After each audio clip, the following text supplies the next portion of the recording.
오늘부터 교회는 대림을 선포합니다. 곧 새해의 첫걸음을 알립니다. 그런데 오늘 말씀들은 마지막을 말하고 있습니다.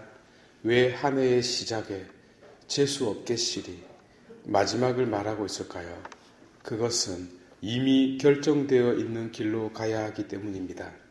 대림은 끝을 알 수 없는 시작이 아니라 마지막까지의 모든 여정을 제시하고 요약하고 있는 책의 서문 혹은 목차라고 할 수 있기 때문입니다.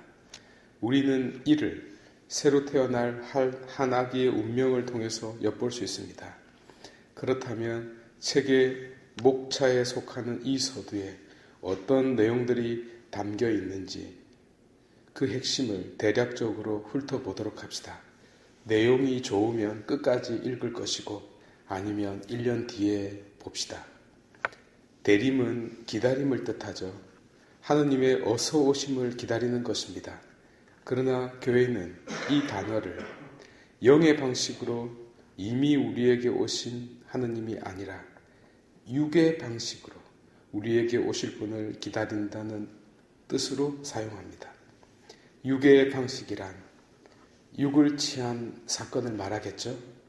우리가 갱년기가 아니라면 이 육하가 오래전에 이루어진 과거의 사건임을 분명히 기억하실 것입니다. 맞습니다. 과거의 사건입니다. 하여 과거를 기다린다는 문법적 모순을 일으킵니다.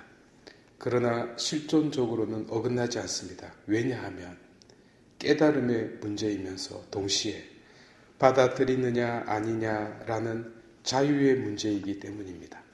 곧 내가 그리스도의 육화를 나를 찾아온 사건으로 받아들인다면 그 과거는 현재가 되고 아니라면 아직도 미래의 사건으로 남는 것입니다.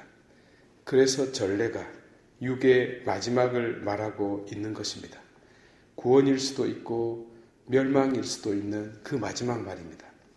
결정되어 있지만 여전히 우리 각자의 선택 여하에 따라 결론이 달라지기에 시작과 더불어 끝을 함께 제시하고 있는 것입니다.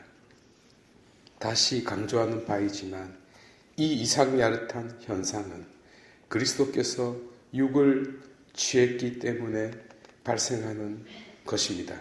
지금 서문 목차를 훑어보고 있으니까 핵심을 말씀드리는 것입니다. 그리스도께서 취하신 육은 곧 우리의 육신은 마치 인류가 달을 탐사하듯 화성을 탐사하듯 아니 우주의 저 시작과 시원을 찾듯이 하느님께서 인간의 육신을 샅샅이 탐색하는 사건에 비길 수 있습니다. 그리하여 육을 지닌 인간 존재를 사랑하게 되고 그 안에 당신 집과 성전을 지어 살게 되었다는 것입니다. 따라서 기독교 신앙은 육이 어떠하더라도 어떤 죄스러움을 지녔다 하더라도 아무리 경멸스러운 그 무엇이라 하더라도 아무리 그 누군가가 혐오스럽게 느낄지라도 결코 그렇지 않는 참으로 아름다운 육신임을 당신이 선택한 육신임을 육을 취한 그리스도를 통하여 영원히 선포되고 있다 하겠습니다. 따라서 성 이레네오 교부의 말씀을 빌려 그분이 오신 뒤에는 우리가 기다려야 할 다른 어떤 새로운 분은 없다라고 동시에 오리게네스 교부의 말씀도 덧붙여 엄밀한 의미에서 그리스도 이후로 비극은 없다라고 말씀드려야겠습니다. 이것이 바로 육을 취한 그리스도 사건의 본질입니다. 육을 취한 그리스도는 역시 육을 지닌 우리들이 겪는 고통, 불행, 죽음, 절망 등등 모든 인간이 겪는 육의 운명을 똑같이 겪습니다. 그래서 당신에게는 비극이지만 우리에게는 위로와 희망이 되는 사건입니다. 그러니 그분 외에 우리가 기다려야 할 다른 어떤 새로운 존재가 없는 것입니다. 이 두 문장으로서 사실 기독교의 모든 것을 설명했다 해도 과언이 아닙니다. 곧 목차를 설명함으로써 책 전체의 내용을 말씀드린 것입니다. 여러분, 전례력으로 새해가 시작되었습니다.